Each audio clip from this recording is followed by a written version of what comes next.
কক্সবাজার কক্সবাজার সমুদ্র সৈকত নিয়ে কথা বললেই প্রথমে মাথায় আসে এটি পৃথিবীর সর্ববৃহৎ সমুদ্র সৈকত এবং বাংলাদেশের সবচেয়ে জনপ্রিয় পর্যটন স্থান। 120 কিলোমিটার দৈর্ঘ্য বিশিষ্ট অখণ্ড এই সাগর সৈকত দেশি বিদেশি পর্যটকদের উত্তাল ঢেউ এবং মনোমুগ্ধকর সূর্যাস্তের মায়াজালে আবদ্ধ করে রাখে। চলুন জেনে নেই কক্সবাজার ভ্রমণ পরিকল্পনা, কোথায় থাকবেন, খাবেন এবং ঘুরবেন। আমাদের প্ল্যানটাও ছিল হুট করে, যার কারণে আমরা ট্রেনের টিকিট পাইনি, আমরা এয়ারে টিকিট কেটেছিলাম, নব এয়ারে।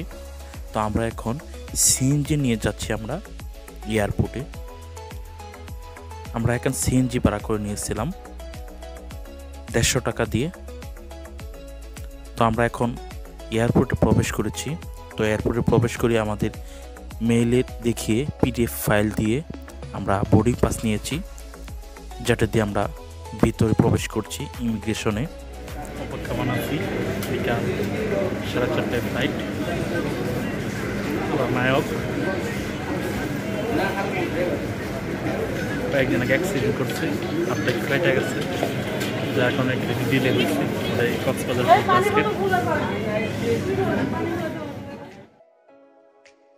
আপনারা বাসে, ট্রেনে অথবা এয়ারে যেতে পারবেন। বাসে গেলে আপনি সায়দাবাদ, আবদুল্লাপুর, উত্তরা থেকে যে কোনো স্থান থেকে আপনারা সহজে বাসে করে যেতে পারবেন। বাসের রেট বিভিন্ন রকমের হয়ে থাকে। আর ট্রেনে গেলে আপনি দুটো ট্রেন পাবেন, যেটা ডিরেক্ট কক্সবাজারের উদ্দেশ্যে যাত্রা করে, পর্যটক এক্সপ্রেস এবং কক্সবাজার এক্সপ্রেস।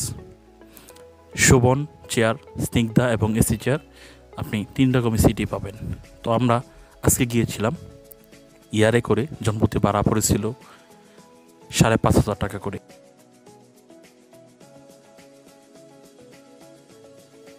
রানওয়েতে আসার সময় আমরা বাংলাদেশ এয়ারলাইন্স এবং ইন্ডিয়া এয়ারলাইন্স, কাতার এয়ারলাইন্স সহ অনেক বিমান দেখতে পাচ্ছিলাম, যেগুলোর সৌভাগ্য হয়নি এখনও ওঠার।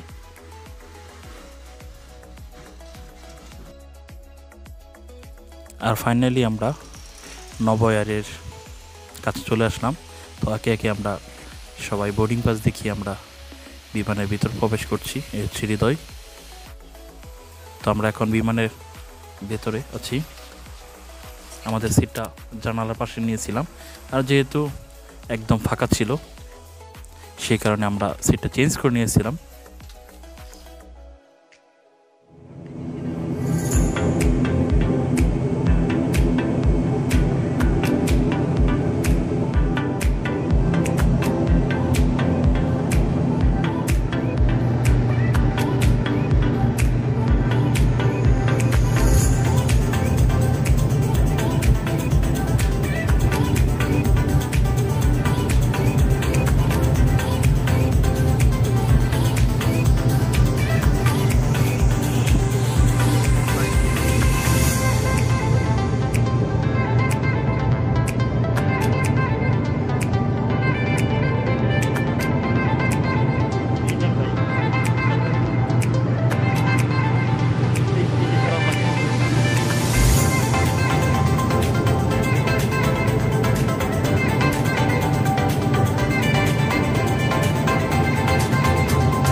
আর বিমান উপরে ফ্লাই করার পর আমাদেরকে নাস্তা দেয়।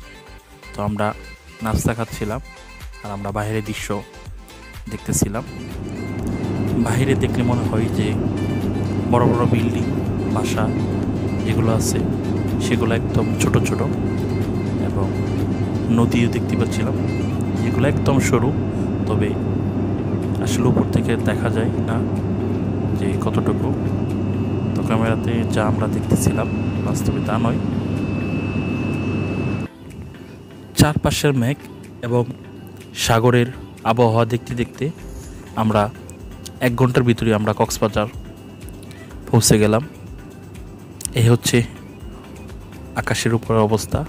মেঘগুলো খুব কাছ থেকে দেখতে পাচ্ছিলাম, আর মানুষজন তো দেখাই যায় না। শহরের প্রত্যেকটা বিল্ডিং একদম ছোট ছোট বালুর কণার মতো দেখা যায়। তো তো ফাইনালি আমরা চলে আসলাম কক্সবাজার রানওয়েতে। বৃষ্টি হচ্ছিল কক্সবাজারে, আমাদেরকে আগেই পাইলট সাহেব নির্দেশনা দিয়েছিল যে কক্সবাজার বৃষ্টি হচ্ছে। তো আমরা নির্দেশ পাওয়া মাত্রই আমরা এখন বিমান থেকে নামবো। ফাইনালি আমরা বিমান থেকে নামছি। সবাই নেমে গেছিল, সবার শেষ দিকে নামার চেষ্টা করেছিলাম যাতে করে সব কিছু আবার আমরা ভিডিও করতে পারি। আর প্লেন থেকে নামার পরেই আমরা আমাদের লাগেজটা বুঝে নিয়ে আমরা একটা সিএনজি ভাড়া করে চলে আসছি সুগন্ধা পয়েন্টের দিকে। আমাদের রুম আগেই আমরা অনলাইনে বুকিং করেছিলাম। আমরা এখন সিএনজি দিয়ে সেখানে পৌঁছেছি, যেটি ডলফিন মোড় এবং সুগন্ধা পয়েন্টের মাঝামাঝি অবস্থিত আমাদের এই রিসোর্টটি। নিটল বে রিসোর্টটি আমরা খান রিফাত ভাইয়ের মাধ্যমে আমরা বুকিং করেছিলাম, যেটা প্রাইস ছিল 4600 টাকা। তবে আমরা ডিসকাউন্ট প্রাইজে আমরা নিয়েছিলাম 2800 টাকা দিয়ে। এটার সাথে আমাদের সুইমিং পুল এবং ব্রেকফাস্ট সহ অনেক রকমের অ্যাক্সেসরিজ আমাদেরকে তারা ফ্রি দিয়েছিল। তো আমরা এখন রুমে যাচ্ছি, যেহেতু আমরা দুইজন সেহেতু আমরা একটা কাপল রুম নিয়েছিলাম। এই হচ্ছে আমাদের রুম, এবং ভাই আমাদেরকে সব বুঝিয়ে দিয়েছিল যে আপনি ব্রেকফাস্ট 7:30 থেকে 10টার ভিতরে করতে পারবেন এবং সুইমিংটা আপনি রাত 8টা পর্যন্ত করতে পারবেন।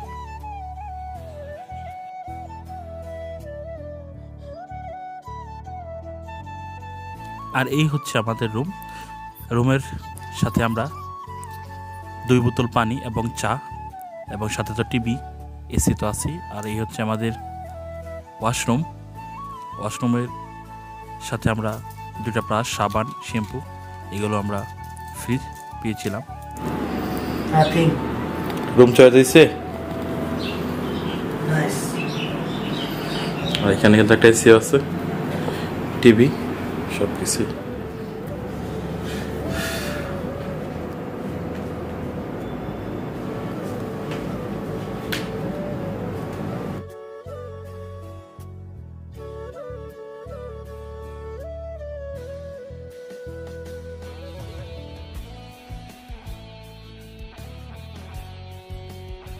পরের দিন সকালে আমরা ফ্রি ব্রেকফাস্টের জন্য চলে যাই পানকুড়ি রেস্টুরেন্টে।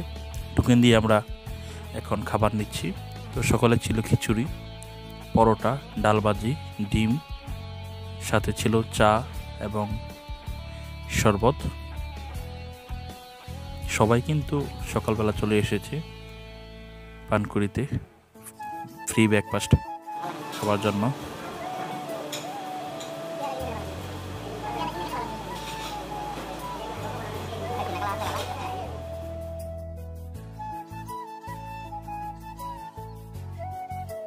ব্রেকফাস্ট শেষ করে আমরা ডলফিন মোড়ে চলে আসি। যেহেতু এই দিন ছিল বৃষ্টি, সেহেতু আমরা একটা সিএনজি রিজার্ভ করে নিয়েছিলাম। আমরা ইনানি, পাটওয়ারটেক এবং হিমচুরি যাব বলে। তো আমরা একটা সিএনজি নিয়েছিলাম 1000 টাকা দিয়ে রিজার্ভ করে। এই হচ্ছে ডলফিন মোড়। ডলফিন মোড় থেকেই সিএনজি, অটো, লেগুনা বাস এবং বাইকও ভাড়া পাওয়া যায়। তো আমরা বৃষ্টির দিন সিএনজি নিয়েছিলাম। তো এখন আমরা যাচ্ছি হচ্ছে গিয়ে পাটওয়ারটেকের উদ্দেশ্যে।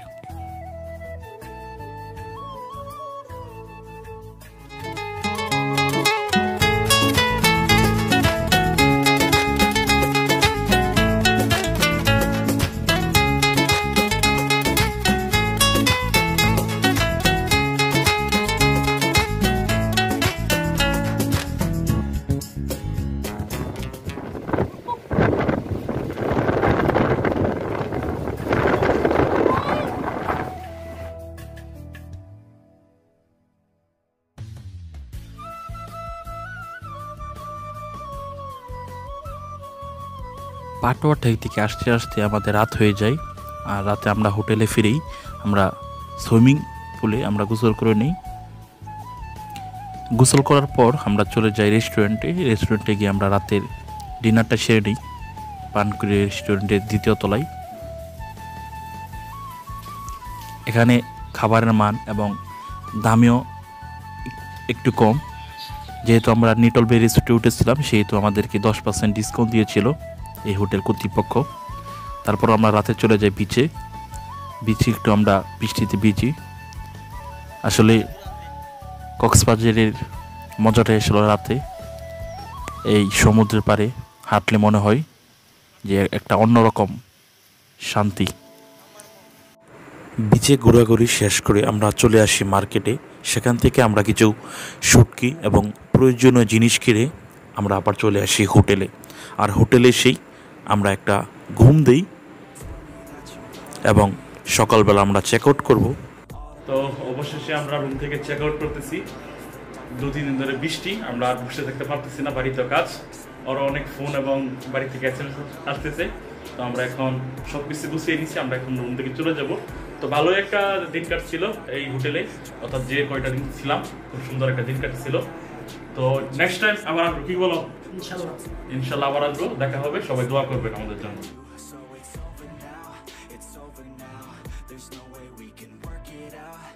আর আমরা রিসোর্ট থেকে চেক আউট করার পর আমরা একটা অটো রিজার্ভ করে চলে এসে আমরা কক্সবাজার রেলওয়ে স্টেশনে। 100 টাকা নিয়েছিল ডলফিন মোড় থেকে, অর্থাৎ আমাদের এই রিসোর্ট থেকে 100 টাকা নিয়েছিল। এবং কক্সবাজারের এই দৃশ্যগুলো দেখতে দেখতে আমরা অল্প কিছু সময়ের মাঝে চলে এসেছি প্ল্যাটফর্মে।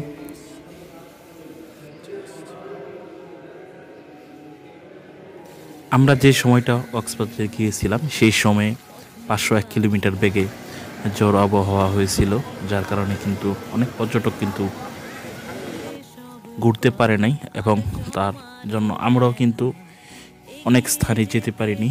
এবং আমরা 2 দিন থেকে আমরা ফেরত আসতেছি বাড়িতে। আমাদের ট্রেন 12:30টায়, যার টিকিট আমরা অনলাইন ক্রয় করেছিলাম। এবং চারদিকের পরিবেশ দেখতে দেখতে এবং সুন্দর একটা ঘুম দিয়ে আমরা চলে আসি একদম বাড়ির পথে। অন্য একদিন দেখা হবে, আবারও কক্সবাজারও নতুন একটা ব্লগ করব, যেটাতে আমি বিস্তারিত তথ্য তুলে দেব। আসলে এটা আমার কোনো ব্লগ না, এটা আমার একটা শর্ট ভিডিও, যেটা আমি ফোনে আর ক্যামেরাতে ধারণ করেছিলাম। তো সেটা একটু শেয়ার করা। সবাই ভালো থাকবেন, সুস্থ থাকবেন এবং আবারও আপনাদের মাঝে নতুন নতুন ব্লগ এবং ভিডিও নিয়ে আবার হাজির হব। দোয়া করবেন আমার জন্য। ভালো থাকবেন। আসসালামু আলাইকুম। তুমি করো বিশ্বাস, যে দেখো আলোকিত এই মহা